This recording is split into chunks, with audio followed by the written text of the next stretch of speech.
Hi everyone, welcome to today's video for Blue Blanket ASMR. So today we'll be talking about RC circuits and the time constant, and we'll be looking at this through the charging of a capacitor and the circuit and the equations around it. So we'll start off just by drawing a basic RC circuit. So we got our voltage source, which is coming into some resistor, going through a capacitor. We're going to call that bottom portion ground. So we have our capacitor and our resistor. And for this, we can see that there's just one current going through both, that this is a series circuit, right? So there's 3 steps to solving any one of these and deriving the equation. So we'll start off with our Kirchhoff voltage law, also known as the loop law. So we'll check the voltages. Then after that, we have to solve the equation that we get. It's going to be a differential equation. So if you haven't taken calculus yet, or differential equations yet, don't worry, I'll go through the math. But if you know the basics of the calculus, you should be able to follow along. And the last portion, which is putting in the initial conditions. So let's start off with our Kirchhoff voltage law. So as we're looking around, we can see, okay, we start off going from ground up through a voltage source, so we're gaining a voltage. So we'll put that on the left side of an equation. So left is gaining voltage, then we have a voltage drop across this resistor, right? Voltage drop across here. So that's going to be our resistor voltage. And we also have a drop here across our capacitor. And that brings us back to ground. So that is our loop right here. So we know that. And now let's look at our current, see what our current runs through. And our current through the resistor is the same current going through the capacitor. So we can just write that out really simply. But we know what the current going through a capacitor is.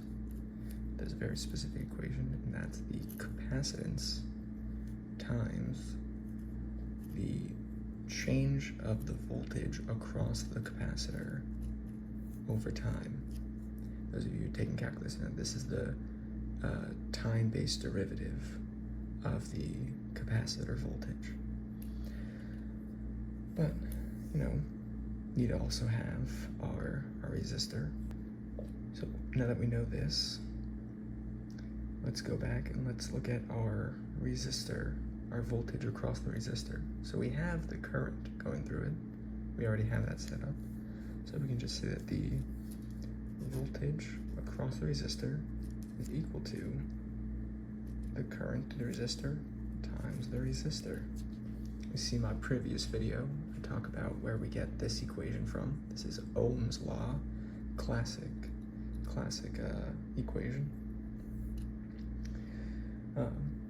But we also know that the current through the resistor is also the current through the capacitor. So we can say this, that the voltage across the resistor is the current through the capacitor times the resistor.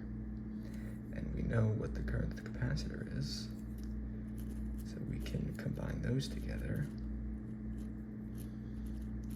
And we see that the voltage across the resistor is equal to the value of the resistor, the value of the capacitor, and the changing voltage across the capacitor That's kind of odd, but really interesting. We can do some really cool stuff with this. So once we have this, we can come back up to here, right? And we can use our Kirchhoff voltage law to see that if we rearrange it a little bit, the voltage source minus the voltage across the capacitor equals the voltage across the resistor, which we just found is this. And we can put it up and we can write it out.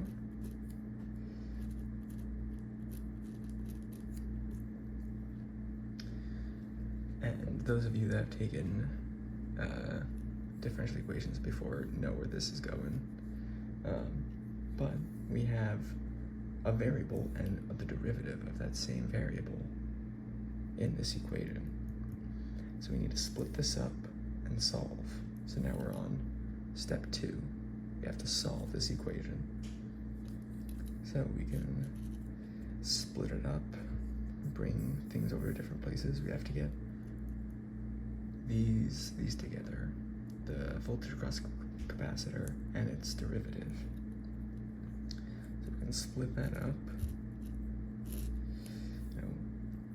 divide this from this side, multiply and divide over here to get this equation.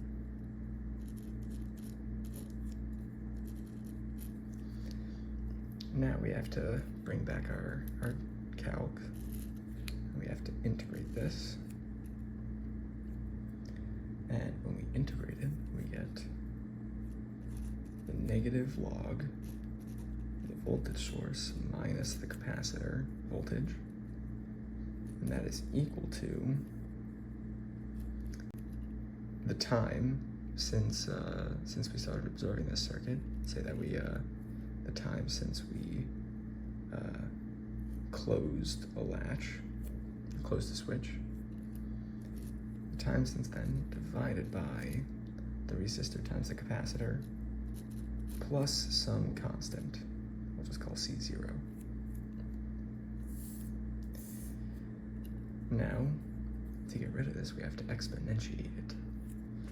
So we're gonna move the minus sign to this side, just to make the math a little easier.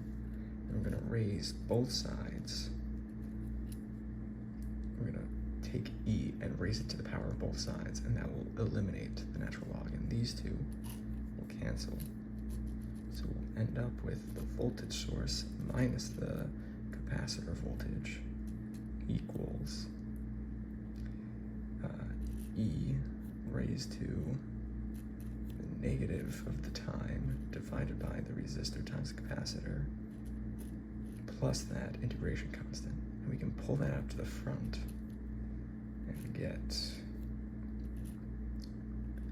this equation, because when you add exponents together, it just multiplies.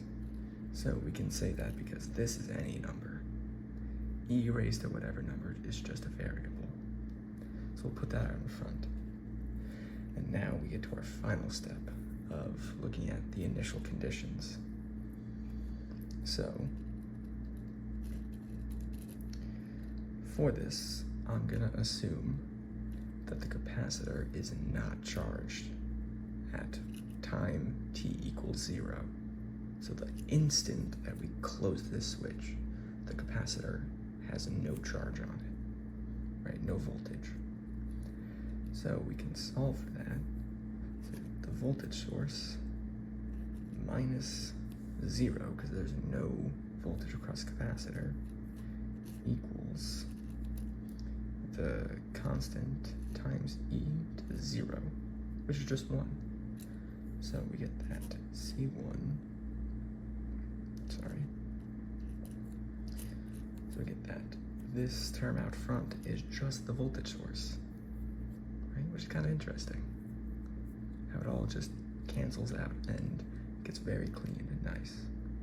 So our final equation, after we solve for some stuff, we can see that we have the voltage across the capacitor equals the voltage source times 1 minus e to the negative t divided by RC. And this is the equation for the charging of capacitor. So if you know what this kind of looks like, this looks like it's an exponential decaying growth. It's a growth, but it's a decaying as it grows, because it only can grow up to this voltage source, right? And so you've seen throughout this entire thing, RC. RC is kind of everywhere throughout this. It always sticks together. That's really important, because that's what we call tau, or the time constant, right? And so this idea of the time constant is super important. Actually, I'm going to pull a new page in to explain this.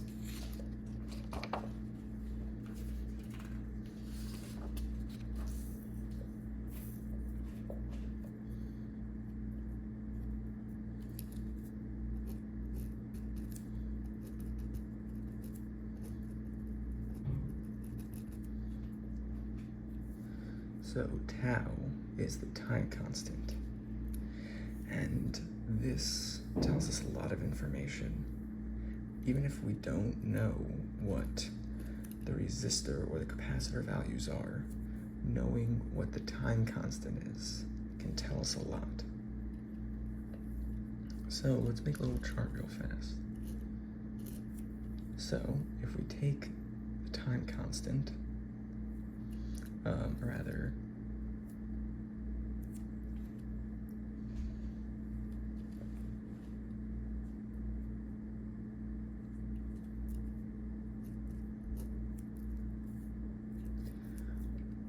if we take time divided by the time constant, so the ratio of them, and we compare that to the percentage charge of the capacitor, we can see that at 0, so when the time hasn't started, if we're just starting, there's no charge, which makes sense. And we're finding this from our equation, right, this equation.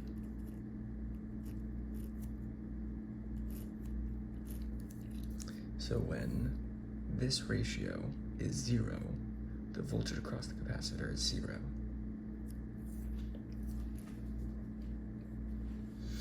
Because this cancels out to 1, so 1 minus 1 is 0. But if we have t is 1 time constant, so a 1 time constant in, then the percent change is about 63%. It's a little over halfway charged. This is also related to RMS values, and we can cover that later. But at 3 time constants, it is 95% charged. And at 5 time constants, it's 99.3% charged. And this is what we call, this is fully charged. That's the rule of thumb. At 5 time constants, this is fully charged.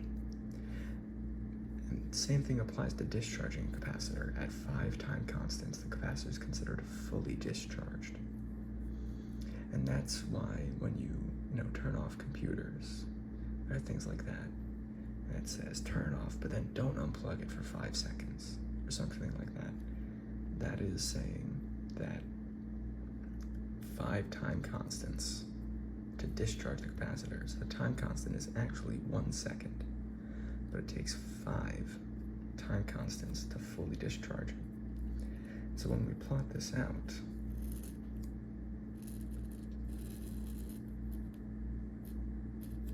it looks like this. At 0 time constants, we have nothing at all. And up here we have the voltage source. And then 1 time constant, we're already a lot of the way up. We're at 63%, right? I'm just eyeballing this. 3 time constants at 95. 5 time constants 99, but it never quite gets there. You know, it's increasingly close, but never quite gets to this limit. But that is the basics of charging of a capacitor and the time constant. And if you have any questions, please leave them down in the comments. If you like the video, please let me know. Let me know what you guys want me to do next. Thank you for watching, and I hope you have a good night.